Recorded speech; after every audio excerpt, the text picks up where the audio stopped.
Dans Galates chapitre 5, verset 6, il est question de la foi qui agit à travers l'amour. La vraie motivation, le cœur de la foi, c'est l'amour. Si vous ne comprenez pas à quel point Dieu vous aime, que vous pensez que d'une manière ou d'une autre, il est assis là, les bras croisés, en disant « Tu n'as pas assez quémandé, tu n'es pas assez saint, tu n'es pas assez désespéré, d'autres personnes en ont davantage besoin que toi. » Si c'est l'image que vous avez de Dieu, alors vous n'avez pas réellement compris son amour. Et c'est précisément ce manque d'amour qui entrave votre foi. À nouveau, Galates 5, 6 parle de la foi qui agit à travers l'amour. Vous devez comprendre son amour. Ces versets ne disent en aucun cas que nous devrions nous approcher de Dieu, comme s'il était cet ami qui n'en a rien à faire de nous, et qui est davantage préoccupé par ses propres intérêts et son propre confort. Il ne veut pas être dérangé et se lever au milieu de la nuit, il ne le fera pas pour nous dans le but de nous donner ce dont nous avons besoin, mais il finira par le faire de peur qu'on le harcèle et qu'on le fatigue. Si c'est ce que vous pensez au sujet de Dieu, réalisez que ces perceptions erronées entravent et bloquent la manifestation de la réponse à vos prières. Mais le passage que nous venons de lire nous dit que si nous pouvons nous attendre à ce genre d'attitude et de réaction de la part des êtres humains, ce n'est pas le cas de la part de Dieu. Nous n'avons pas plus de compassion et d'amour que Dieu. Jésus a dit « Demandez et l'on vous donnera, cherchez et vous trouverez, frappez et l'on vous ouvrira. » En effet, tous ceux qui demandent reçoivent. Celui qui cherche trouve et l'on ouvrira à celui qui frappe. Il est en train d'établir un contraste. Il est en train de nous montrer que l'amour de Dieu pour nous est infiniment plus grand que notre amour les uns pour les autres.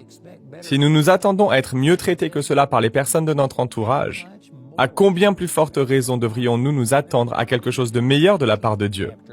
Regardons ensemble Luc chapitre 18. Je voudrais vous lire un autre passage sur le sujet de la prière qui est très souvent mal interprété, tout comme celui que je viens d'utiliser dans Luc chapitre 11. Dans Luc chapitre 18, verset 1, il est écrit « Et il leur dit une parabole en conclusion, que les hommes doivent toujours prier et ne pas défaillir.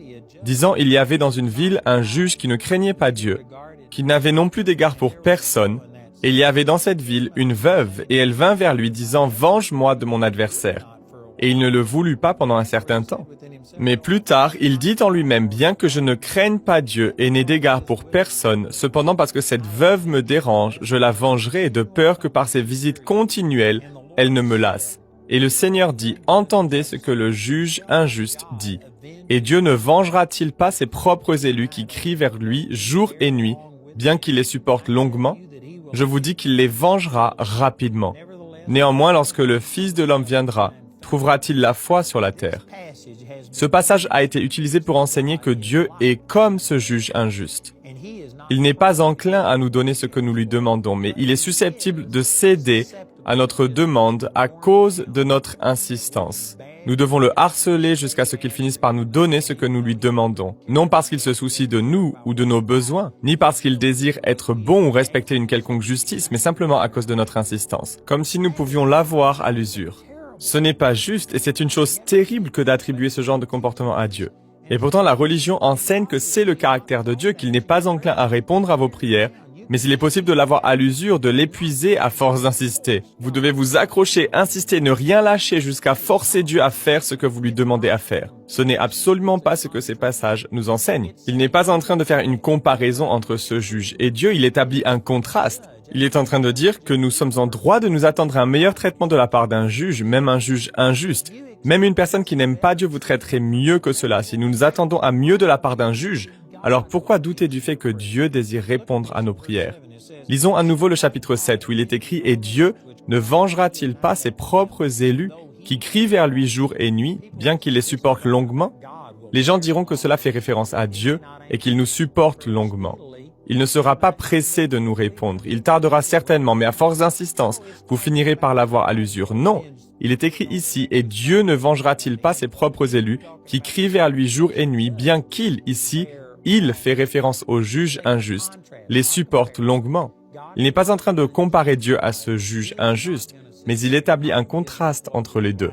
Dieu n'est pas injuste, il ne va pas être assis là à refuser de nous donner ce qui nous appartient de droit. Non, il établit un contraste en disant « Et Dieu ne vengera-t-il pas ses propres élus qui crient vers lui jour et nuit, bien qu'il, ce juge injuste, les supporte longuement ?»